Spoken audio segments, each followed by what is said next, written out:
प्रिया एक गवर्नमेंट अध्यापिका है, साथ ही बेहद खूबसूरत भी। उम्र करीब 35 वर्ष के आसपास रही होगी। प्रिया की पोस्टिंग अपने जिले के आखिरी छोर पर सरकारी स्कूल में थी। प्रिया इन दिनों काफी रूखी रूखी लग रही थी। उसे शायद कुछ याद आ जाता और वो मायूस हो जाती। दरअसल प्रिया की शादी को करीब 10 वर्ष पूरे हो चुके थे। उसके पति एक प्राइवेट कंपनी में काम किया करते थे।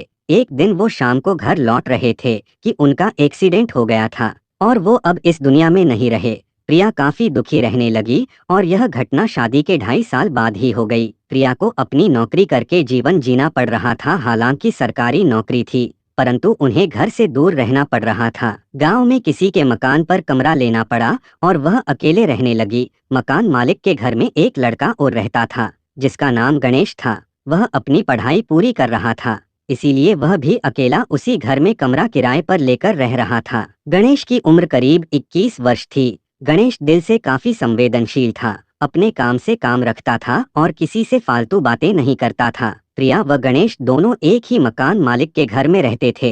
एक दिन सुबह गणेश को कुछ रोने की आवाज सुनाई दी। गणेश ने प्रिया के कमरे की तरफ कभी कदम भी नहीं रखे, परंतु रोने की आवाज ने उसे खींच लिया। वह प्रिया के कमरे में जाकर देखता है तो प्रिया अपने पेट को पकड़े रो रही थी। गणेश ने तुरंत प्रिया को पूछा, मैडम आपको क्या हुआ, आप रो क्यों रहे हो? प्रिया ने कहा, मुझे पेट दर्द हो रहा है, मेरे पास कोई दवा भी नहीं है।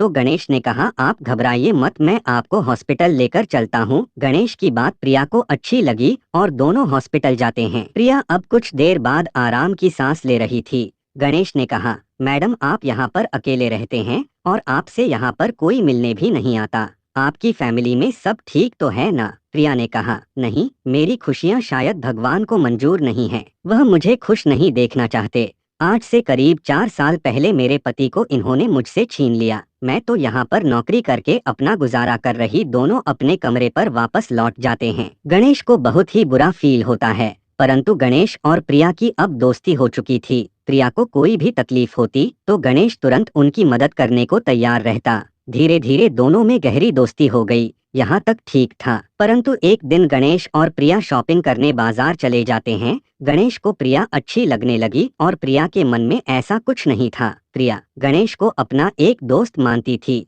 प्रिया एक दुकान पर कुछ खरीद रही थी, तभी उसके मुंह से निकल गया, मुझे सिंदूर भी दो। दुकान वाले ने सिंदूर दिया। प्रिया ने उस डिबिया को वापस कर दिया, बोली मुझे यह नहीं चाहिए। यह सब गणेश भी देख रहा था। वे दोनों वापस घर लौट जाते हैं। गणेश को वह बात वापस याद आने लगी और रात में कुछ सोचते सोचते सोया ही नहीं। सुबह गणेश प्रिया के कमरे में जाकर प्रिया से कहता है, मैडम मैं एक बात आपसे कहूँ, आप बुरा तो नहीं मानोगे? प्रिया ने कहा, अरे इसमें बुरा क्या मानना, तुम कहो क्या कहना है? गणेश ने कहा, मैडम आप दूसरी शादी क्यों नहीं कर लेते? मुझसे आपका यह अकेलापन देखा नहीं जाता। गणेश की बात सुनकर प्रिया चुप हो जाती है। गणेश कहता है, अगर आप चाहे तो मैं आपसे शादी कर लेता हूँ, परंतु मैं अभी बेरोजगार हूँ और कुछ दिनों में जॉब करने लगूंगा।